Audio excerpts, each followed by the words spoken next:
महाराष्ट्र के दिग्गज नेता और राष्ट्रवादी कांग्रेस पार्टी के अध्यक्ष शरद पवार ने गुरुवार को राज्य के मुख्यमंत्री एकनाथ शिंदे से मुंबई में उनके आधिकारिक आवास पर मुलाकात की। पवार गुरुवार शाम शिंदे से मिलने वर्षा बंगले पहुंचे। हालांकि बैठक का उद्देश्य किसी भी दल द्वारा नहीं बताया गया है, लेकिन जहां तक सत्ता की राजनीति का संबंध है, हालिया राजनीतिक पृष्ठभूमि इसे अधिक प्रमुखता देती है। महाराष्ट्र में सत्ता हस्तांतरण के बाद दोनों नेताओं के बीच यह पहली मुलाकात भी है। बैठक को इसलिए भी महत्वपूर्ण माना जा रहा है क्योंकि पूर्व मुख्यमंत्री उद्धव ठाकरे महाविकास आघाड़ी के एक प्रमुख व्यक्ति छुट्टी पर विदेश में हैं। ठाकरे छुट्टी पर परिवार के साथ हैं और उनके जून के पहले सप्ताह के बाद मुंबई लौटने की उम्मीद है।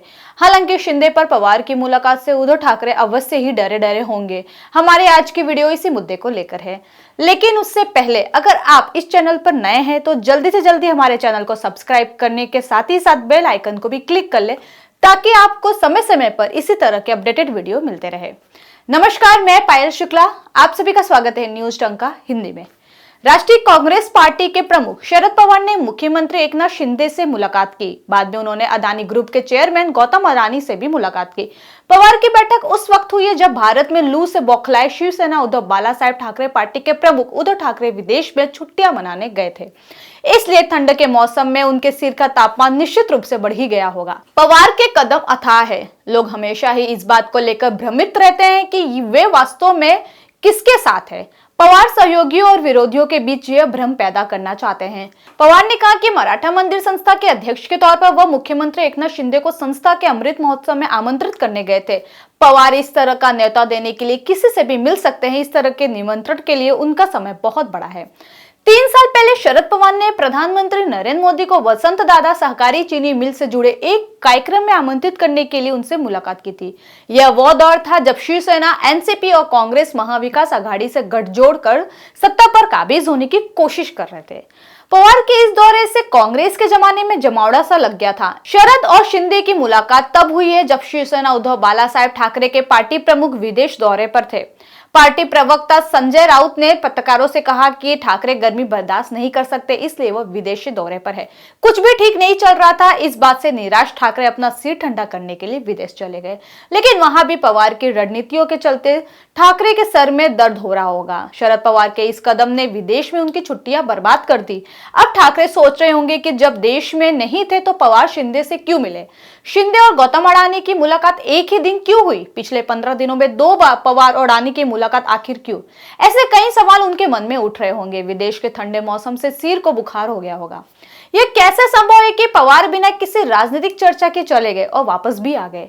लेकिन पवार ने स्पष्ट किया है कि बैठक में कोई राजनीतिक चर्चा नहीं हुई है। हाल ही में महाराष्ट्र में एक दूसरे से मिलकर राजनीति पर चर्चा न करने का एक अलग ही ट्रेंड शुरू हो चुका है।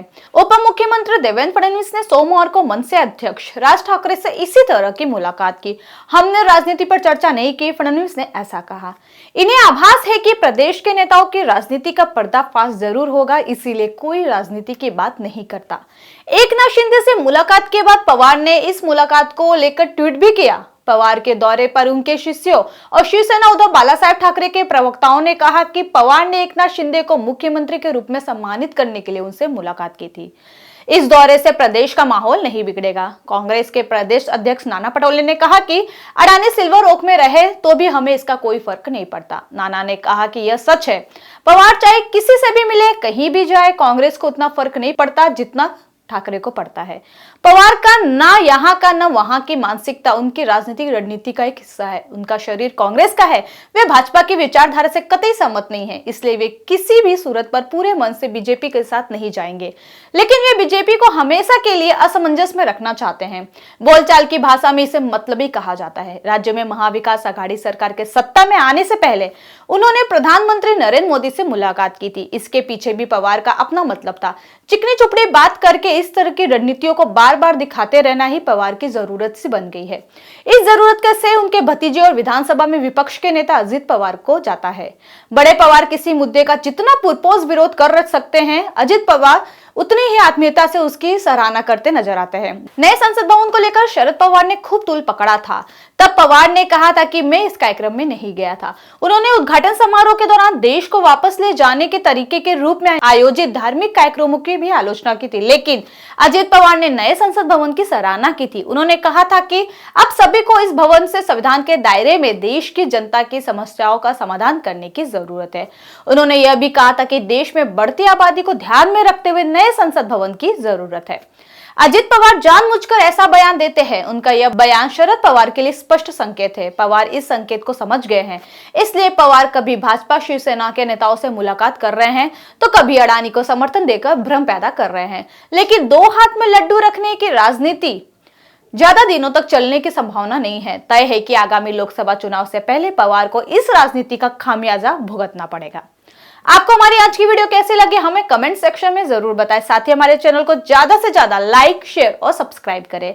जल्दी इस तरह के इंटरेस्टिंग वीडियो के साथ मैं पुनः उपस्थित होंगी। तब तक के लिए मुझे दीजिए इजाजत। जय हिंद, वंदे मातरम।